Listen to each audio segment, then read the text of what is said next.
नमस्कार दोस्तों, आप सभी का स्वागत है। आपके अपने YouTube चैनल मानव जीवन में दोस्तों लाइफ में सभी आगे बढ़ना चाहते हैं और लाइफ में आगे बढ़ने के लिए हमें रोज ही कुछ नया सीखना चाहिए और आगे बढ़ना चाहिए। तो चलिए आज की प्रस्तुति शुरू करते हैं। श्री शिवाय नमस्तुभ्यम। हर हर महादेव। दोस्तों, पूज्य गुरु जी ने अभी अपनी कल की शिव महापुराण की कथा मैं शुक्रवार के दिन किया जाने वाला एक चुटकी काले तिल का एक ऐसा विशेष उपाय बताया है जो उन्होंने आज तक अपनी किसी भी कथा में नहीं बताया है।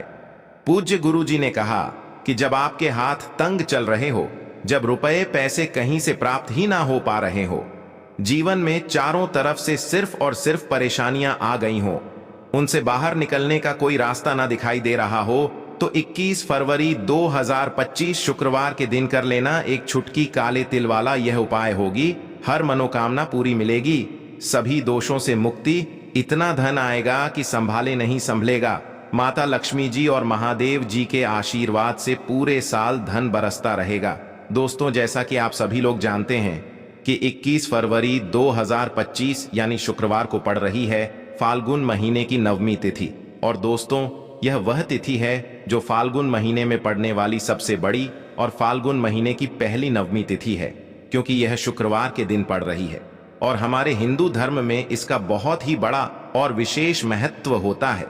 पूज्य गुरु जी ने कहा है कि अगर कभी भी मौका लग जाए और फाल्गुन महीने की अष्टनवमी तिथि शुक्रवार को पड़ जाए, तो आप लोगों को सिर्फ और सिर्फ एक चुटकी काले तिल वाला उपाय तो अवश्य ही करना चाहिए, क्योंकि इन दोनों तिथियों का संयोग बहुत ही कम आता है। इसी के साथ दोस्तों, गुरु जी ने कहा है कि जब भी फाल्गुन महीने की नवमी पड़े तो आप लोगों को सिर्फ और सिर्फ एक चुटकी काले तिल वाला उपाय तो अवश्य करना चाहिए। यह उपाय इतना खास है कि अगर आपने सही मुहूर्त पर सही क्रिया अनुसार एक चुटकी काले तिल वाला उपाय कर लिया, जो प्राचीन काल के समय का महा उपाय है, तो मान के चलिए दोस्तों, महादेव जी के आशीर्वाद से आपके जीवन का कितना ही बड़ा दुख हो, उससे आपको मुक्ति मिल जाएगी। आपकी कोई भी मनोकामना हो, मान लीजिए आप नौकरी की तैयारी कर रहे थे तो आपकी नौकरी लग जाएगी, आपका बंद पड़ा व्यापार चल पड़ेगा। और दोस्तों, आप जिस बीमारी से आप बहुत दिनों से परेशान थे, उस बीमारी से आपको मुक्ति मिल जाएगी। आपके जीवन में धन आना शुरू हो जाएगा, आपके जीवन में धन आने के नए नए रास्ते खुल जाएंगे। और मान के चलिए दोस्तों, फिर आपको किसी भी प्रकार की परेशानी का सामना नहीं करना पड़ेगा। इसीलिए दोस्तों, 21 फरवरी शुक्रवार के दिन आप लोगों को इस वाले उपाय को जरूर कर लेना है।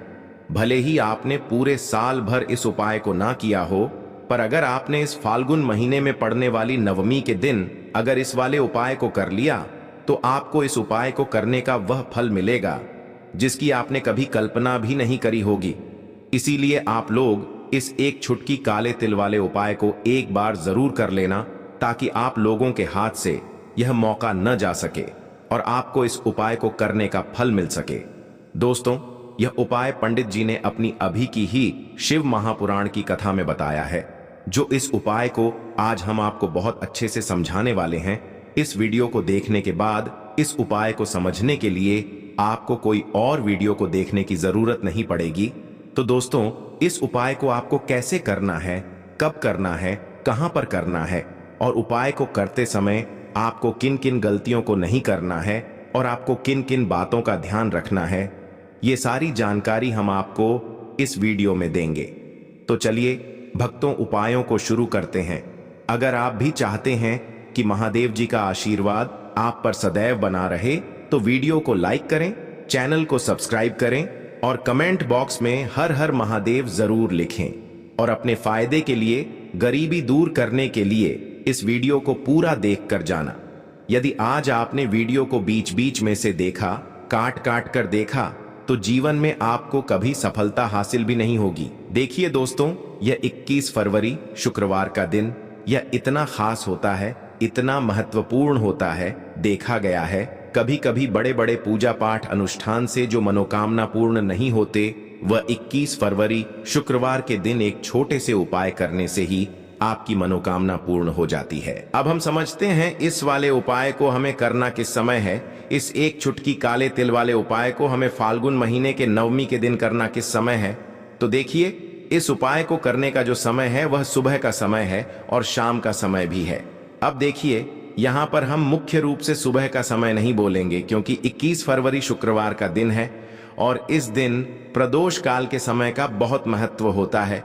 बाकी अगर सुबह के समय भी करेंगे तो भी अच्छा होगा, उसमें कोई भी दिक्कत वाली बात नहीं है। तो चलिए जानते हैं इस विशेष उपाय के बारे में।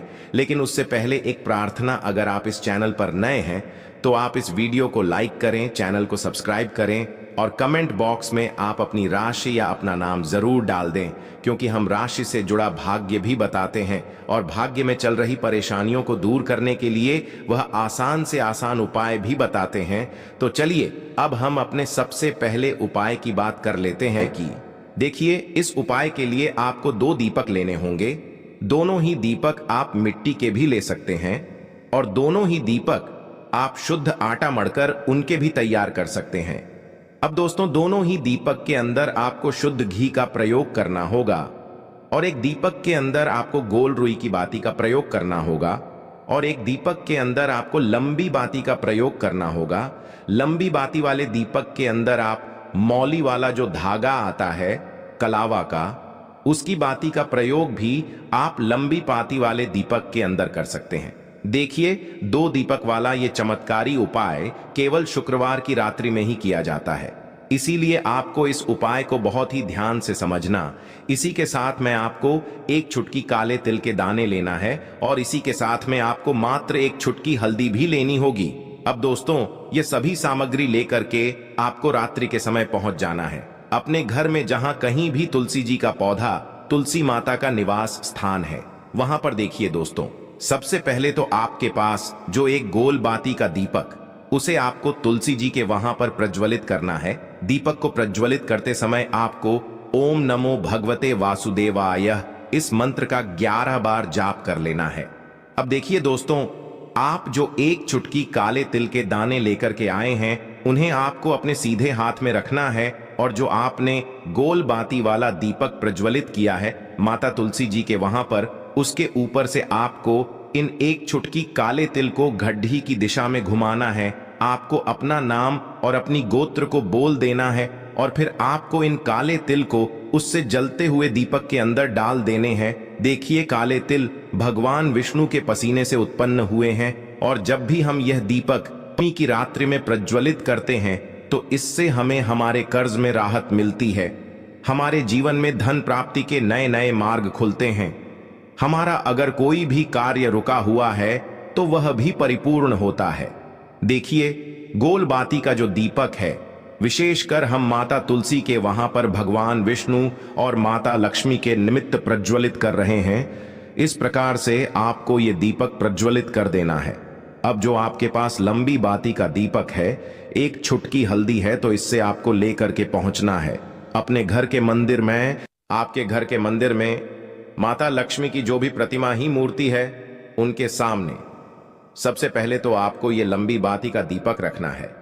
फिर आपको दीपक को प्रज्वलित कर देना है।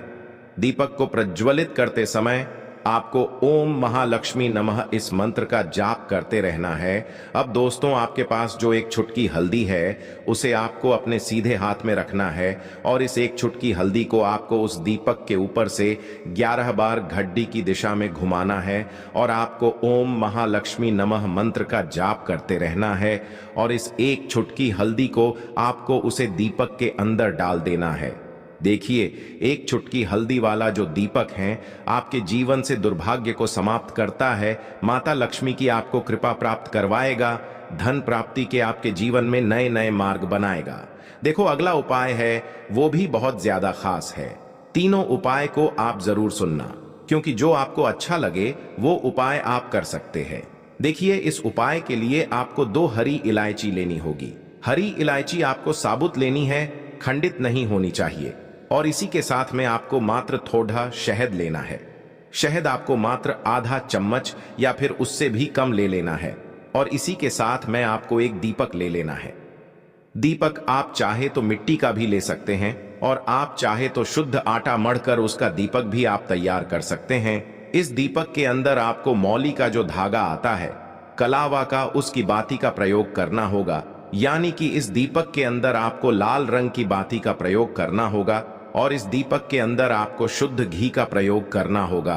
अब ये सारी सामग्री लेकर के आपको अपने घर में जो भी मंदिर है वहां पर पहुंच जाना है और आपको माता लक्ष्मी के किसी भी स्वरूप के सामने बैठ जाना है। अगर माता लक्ष्मी की फोटो है, माता लक्ष्मी की प्रतिमा है तो उनके सामने आपको बैठ जाना है। अगर माता पार्वती की प्रतिमा है तो उनके सामने आपको बैठ जाना है, यानी कि किसी भी माता के स्वरूप के सामने आपको बैठ जाना है। अब देखिए, सबसे पहले तो आपको माता रानी के सामने थोड़ी सी चावल की ढेरी बना देनी है, यानी कि थोड़ी सी अक्षत के दाने आपको माता रानी के सामने रखना है।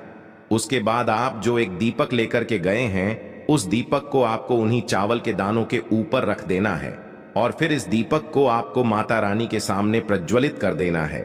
देखें, इस दीपक को प्रज्वलित करते समय आपको ओम महालक्ष्मी नमः इस मंत्र का लगातार जाप करते रहना है। दीपक को प्रज्वलित करने के बाद आप जो 2 हरी इलायची लेकर के गए हैं, उसमें से एक हरी इलायची को तो आपको उसी दीपक के अंदर डाल देनी है और वहीं पर आपको कम से कम 21 बार ओम महालक्ष्मी नमः इस मंत्र का जाप कर लेना है। अब आपके पास जो शहद है और एक हरी इलायची है, उसे सीधे आपको लेकर के पहुंच जाना है। भगवान शिव के मंदिर में पूज्य गुरुजी ने बताया है कि यह उपाय आपको सिर्फ और सिर्फ शाम के समय ही करना होगा। शाम को जब भी सूर्यास्त का समय होता है तो उस समय आपको यह उपाय करना है। लेकिन सबसे पहले तो आपके पास जो एक हरी इलायची है, उसे आपको उस शहद के अंदर अच्छे से डुबो देना है, यानी कि शहद का लेपन उसे हरी इलायची के ऊपर चारों तरफ आपको कर देना है। अब यह जो शहद से युक्त हरी इलायची है, इससे आपको भगवान शिव के शिवलिंग पर अर्पित कर देनी है और आपको वो श्री शिवाय नमस्तुभ्यम इस मंत्र का लगातार जाप करते रहना है। फिर इसके बाद आपको एक लोटा जल भी अपने साथ लेकर के जाना, तो यह एक लोटा जल भी आपको धीरे धीरे शिवलिंग पर समर्पित कर देना है और आपको श्री शिवाय नमस्तुभ्यम इस मंत्र का जाप करते रहना है। फिर इसके बाद आपको अपने घर आ जाना है। इस प्रकार से आपको ये उपाय कर लेना है। तो चलिए दोस्तों, जान लेते हैं गुरुजी द्वारा बताए गए दूसरे उपाय के बारे में। देखिए, इस उपाय के लिए आपको लेना है 11 चावल के दाने। गुरुजी ने कहा है चावल के दाने खंडित नहीं लेने हैं, बिल्कुल साबुत होने चाहिए। उसके साथ में आपको लेना है एक बेलपत्र। बेलपत्र का भी एक नियम है, अगर आपके पास बेलपत्र नहीं है तो आप शिवलिंग से उठाकर उसको पुनः शुद्ध जल से धोकर इस्तेमाल कर सकते हैं। इस प्रकार आपको बेलपत्र लेना है। इसके बाद आपको एक लोटा जल लेना है। अब ये सब सामग्री लेकर आपको जाना है महादेव के मंदिर में। देखो, अब आपको उत्तर साइड में खड़े हो जाना है और सबसे पहले आपको एक बेलपत्र अपने हाथ पर और 11 चावल दाने रखकर शिवलिंग के ऊपर अपना नाम और गोत्र बोलते हुए समर्पित कर देना है और ओम नमः शिवाय श्री शिवाय नमस्तुभ्यं का लगातार जाप करना है। अब आपको जो एक लोटा जल साथ में लेकर आए थे, उसे धीरे धीरे बेलपत्र और चावल दाने के ठीक ऊपर आपको समर्पित करते जाना है और शिव पुराण के मूल मंत्र श्री शिवाय नमस्तुभ्यं का 11 बार जाप करना है और अपनी मनोकामना बोलते जाना है। देखो, बस छोटा सा उपाय करना है, देखना एक दिन आपके सब काम बनने लग जाएंगे। गुरुजी का बहुत ही विशेष उपाय है। चलते हैं तीसरे उपाय की तरफ। देखिए, इस उपाय के लिए आपको एक तांबे के पात्र के अंदर सबसे पहले अपने घर से शुद्ध जल लेना है। फिर इसी के साथ में आपको मात्र थोड़ा सा शहद लेना होगा।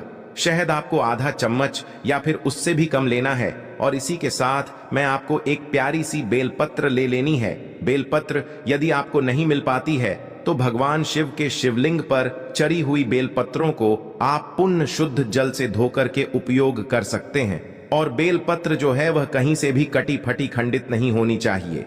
अब ये तीनों सामग्री लेकर के सीधे आपको पहुंच जाना होगा भगवान शिव के मंदिर में। ये उपाय सुबह से लेकर के शाम तक किसी भी समय कर सकते हैं। देखिए, सबसे पहले तो आपके पास जो शहद है, उससे आपको अपने सीधे हाथ की छींटी उंगली के जो पास वाली उंगली होती है, अनामिका उंगली, उसमें थोड़ा सा शहद आपको लेना है और इससे फिर आपको शिवलिंग पर जहां माता सुंदरी का स्थान होता है, वहां पर आपको ओम का निर्माण करना है। लेकिन जलाधारी के बिल्कुल बीच में जो स्थान होता है, उससे माता अशोक सुंदरी का स्थान कहते हैं और इसी स्थान पर आपको शहद से ओम का निर्माण करना है।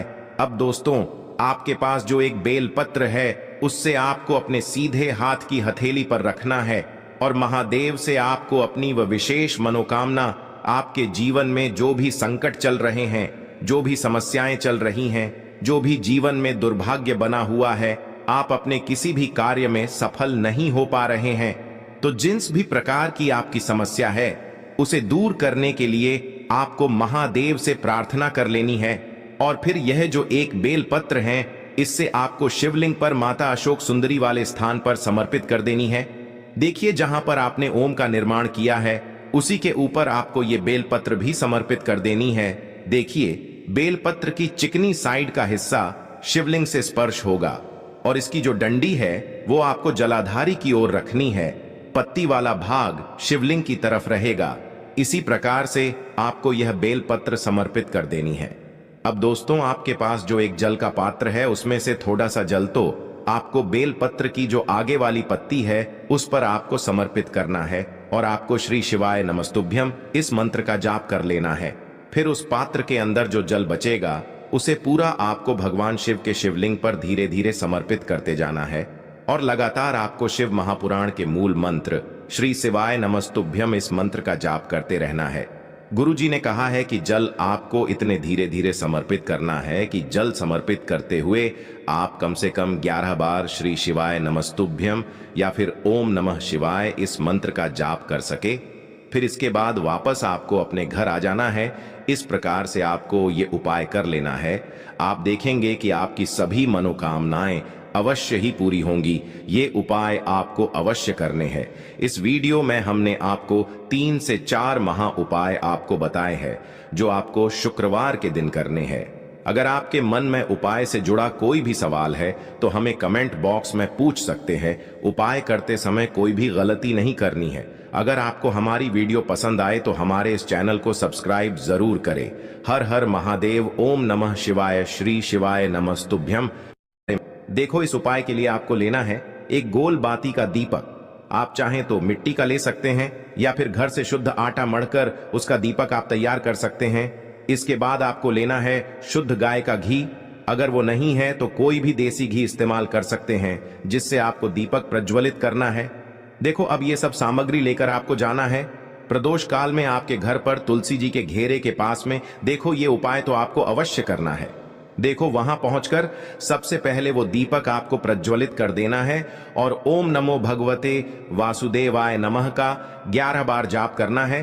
उसके बाद आपको अपने सीधे हाथ में थोड़ी हल्दी लेकर उस दीपक में अपना नाम और गोत्र बोलते हुए डाल देना है। उसके बाद माता लक्ष्मी से आपको प्रार्थना करना है कि हे महालक्ष्मी, हमारी सभी दुख तकलीफों को दूर करो। हे महादेव, हमारे सब दुख कष्टों को खत्म करो। इस भावना से आपको ये उपाय करना है। आज के लिए बस इतना ही इस वीडियो में दी गई जानकारी। अगर आपको अच्छी लगी हो तो प्लीज हमारे चैनल मानव जीवन को सब्सक्राइब करें, लाइक करें और हमारे वीडियो में अंत तक बने रहने के लिए धन्यवाद।